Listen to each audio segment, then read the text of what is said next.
Very dreadfully nervous I had been. But why will you say that I am mad? Hearken, and observe how healthily, how calmly I can tell you the whole story. It is impossible to say how first the idea entered my brain, but once conceived, it haunted me day and night. Object there is none. Passion there was none. I loved the old man.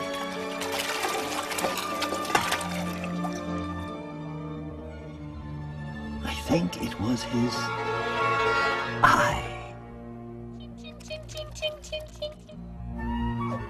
Yes, it was this. He had the eye of a vulture. Whenever it fell upon me, my blood ran cold. And so, by degrees, I made up my mind to take the life of the old man.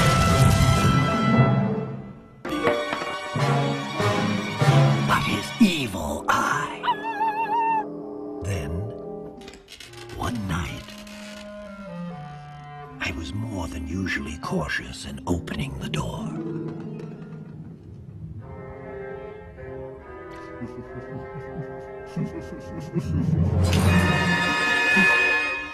Perhaps he heard me.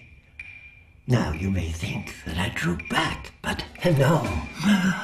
His room was black as pitch with a thick darkness. And so I knew that he could not see the opening of the door. "Who is there?" he cried out.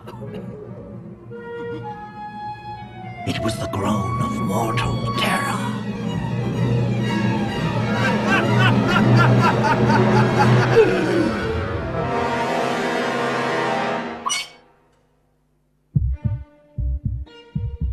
Listen, the beating of the old man's heart.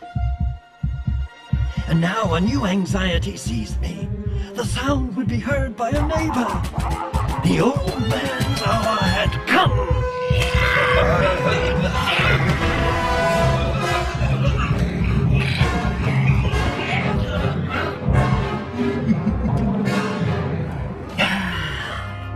He was stone dead. His eye would trouble me no more. If still you think me mad, you will think so no longer when I describe the wise precautions I took for the concealment of the body.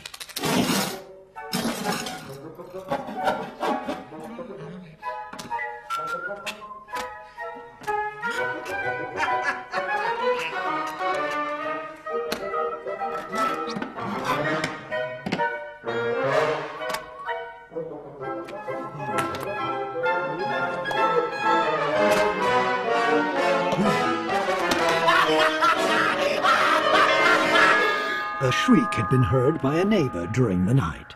Suspicion of foul play had been aroused. What had I to fear? The shriek, I said, was my own in a bad dream. The old man I mentioned was absent, in the country.